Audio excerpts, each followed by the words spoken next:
કથા થઈ રહી છે એ નૈમિષારણ્ય ક્ષેત્રની અંદર થઈ રહી છે. નૈમિષારણ્ય એ મોટું અરણ્ય છે. અરણ્ય એટલે જંગલ. ગયા છો આમાંથી બધા નૈમિષારણ્ય?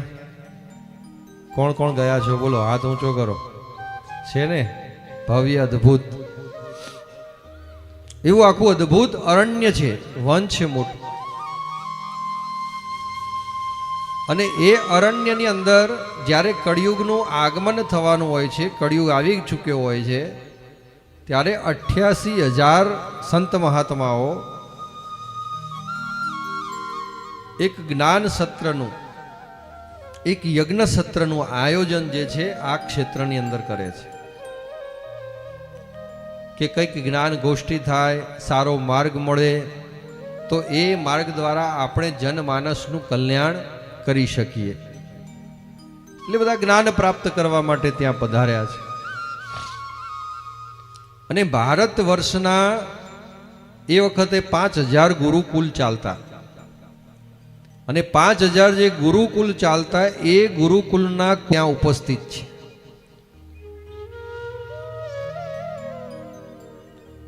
અને શૌનક ઋષિ અને બધા સંત મહાત્માઓ આ બધું જ્ઞાન જે છે ને, પુરાણોનું જ્ઞાન, એ રોમહર્ષણના પુત્ર સૂતજી પાસે છે.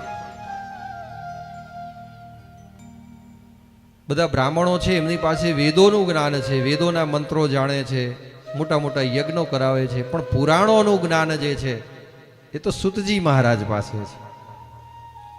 તો સૂતજી મહારાજ પાસેથી આ જ્ઞાન બધાને પ્રાપ્ત થાય અને જનમાનસનું કલ્યાણ થાય, એના માટે બધા જ ઋષિ મુનિઓ વતી સુખદેવજી જે સૂતજી મહારાજ છે, એ સૂતજી મહારાજને શૌનકજી જે છે એ પ્રશ્નો કરે છે.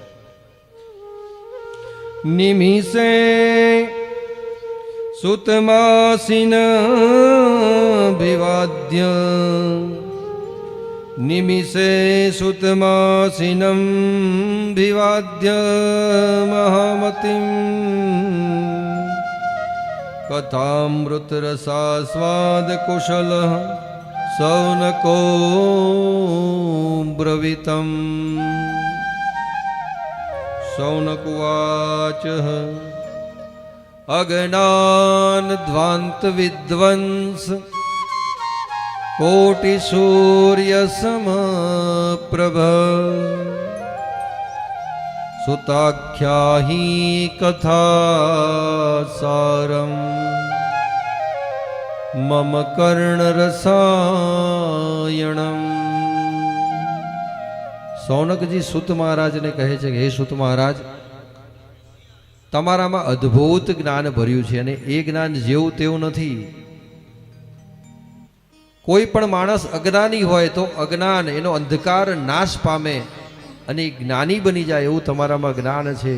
અને કોઈ સામાન્ય જ્ઞાન નહીં. કોટી સૂર્ય, 1 કરોડ સૂર્યો હોય અને એનો તાપ કેવો હોય, તેજસ્વી કેવા હોય, એવા તેજસ્વી સૂર્ય જેવું જ્ઞાન, એટલા સૂર્યોના તાપ જેવું જ્ઞાન એ તમારું છે.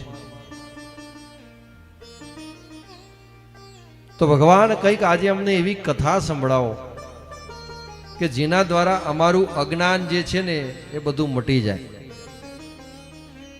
ને એ કથા કેવી હોવી જોઈએ? તો ભક્તિ જ્ઞાન વિરાગ આપતો વિવેકો વર્ધતે મહાન માયા મોહ નિરાસશ્ચ વૈષ્ણવે ક્રિયતે કથનમ. એ જ્ઞાન એવું આપો અમને કે અમારામાં ભક્તિ, જ્ઞાન અને વૈરાગ્ય પ્રાપ્ત થાય. ભક્તિ પણ આવે, સાથે સાથે જ્ઞાન પણ મળે અને વૈરાગ્ય પણ પ્રાપ્ત થાય, અને સાથે સાથે અમને અમારો વિવેક પણ વધે.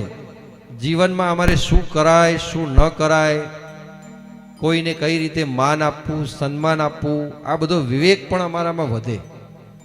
એટલે એવું કંઈક અમને જ્ઞાન પ્રદાન કરો. અને સાથે સાથે એવું માગ્યું કે મોહ માયા નિરાસસ્ય, કે અમારી મોહ અને માયા છે ને એ બધી દૂર થાય, એવું આ વૈષ્ણવોનું કલ્યાણ થાય એવું કંઈક જ્ઞાન પ્રદાન કરો. કારણ કે અત્યારે હવે કળિયુગ આવી રહ્યો છે. ઇહ ઘોર કલો પ્રાયો જીવસ્ય અસુરતાંગતઃ ક્લેશ ક્રાંતસ્ય તસ્યૈવ શોધને કિં પરાયણમ. આ ઘોળ કળિયુગ છે અને કળિયુગની અંદર મોહ માયાથી અને માણસ એટલો પાપાચારી બનશે કે પાપ કરવામાં સેજ પણ પાછું વળીને જોશે નહીં.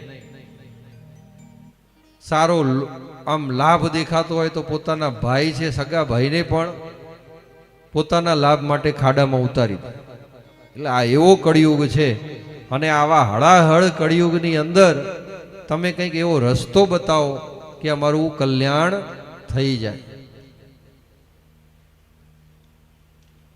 શ્રેયસામ યદ ભવેચ શ્રેયમ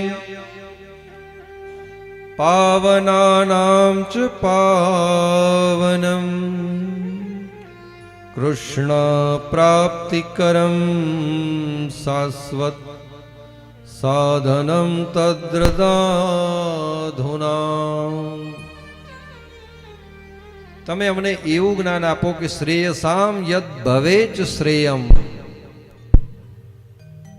અમારો શ્રેય વધે, કહેવાવાળાનો શ્રેય વધે.